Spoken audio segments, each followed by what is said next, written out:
The Wild Western genre has maintained its status as a cradle for fictional stories, with some of the most acclaimed films arising from the setting. Yet for video games, it's more or less Red Dead Redemption, the one actually pretty good Western title.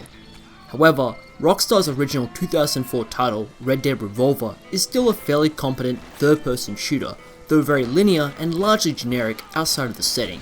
It has enough thematic choices and pulpy violent gameplay that makes it worth looking at least to see how Rockstar would refine the third-person combat for later titles.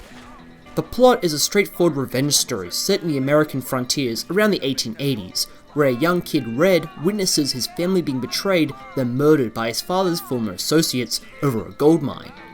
Cut to years later, as a hardened gunslinger, Red is seeking to track down his family's murderers and claim a nice bounty. In contrast to the far more intense and uncomfortable stories of redemption, Revolver is more comical and classical than anything else. Character models are either goofy or disturbing in their proportions and facial features. Mexican banditos with sombreros, gangs of clowns, and swarms of lakey shooters make up Red's opposition. This insanity makes me think of God Hand, though it's not nearly as entertaining. You're assisted by similar stereotypical Western caricatures, a dual-wielding Englishman, a strong-willed downhill luck rancher, and even a Native American cousin you can take control of for a special level or two. Their gameplay styles are exactly the same as Red, with a signature weapon, so taking control of them requires little mental adjustment. The goal of each level is killing everyone and defeating a boss at the end. These engagements occur in canyons, ruined towns, disused forts, and mines. Occasionally there are set-piece missions like stopping a train or holding off waves of enemies. Objectives diverge little aside from collecting keys. The quality of these stages vary greatly, from enjoyable gunfights to painfully boring bar scuffles.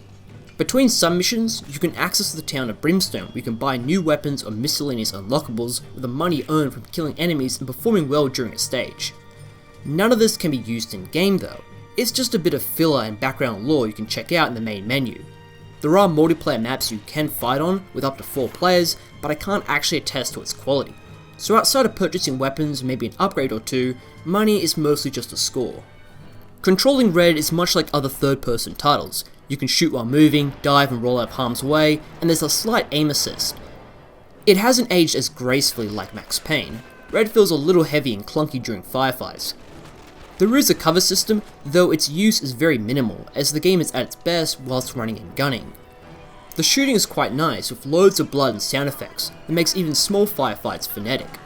A nice touch is having the screen focus whenever Red kills someone. This notifies the player that the enemy is down and it's safe to move on to the next target. This is something Rockstar would use in all their later games like Max Payne 3 and GTA 5. I find this a useful touch that helps the rhythm of combat.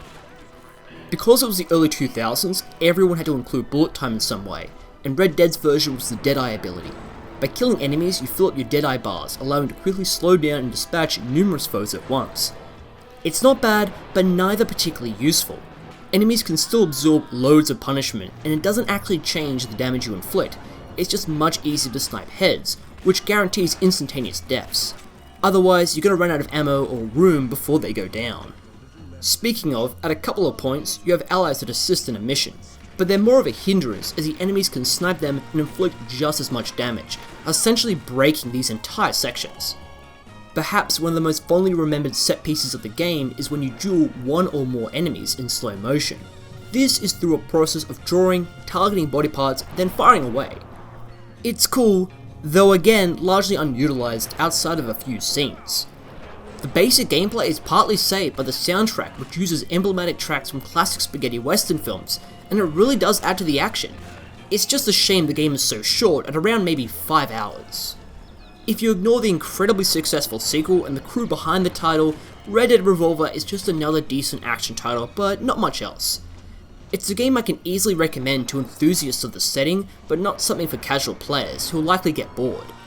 The re-release on the PS4 does make it much easier to pick up and runs fine, so if you're interested, you know where to write to.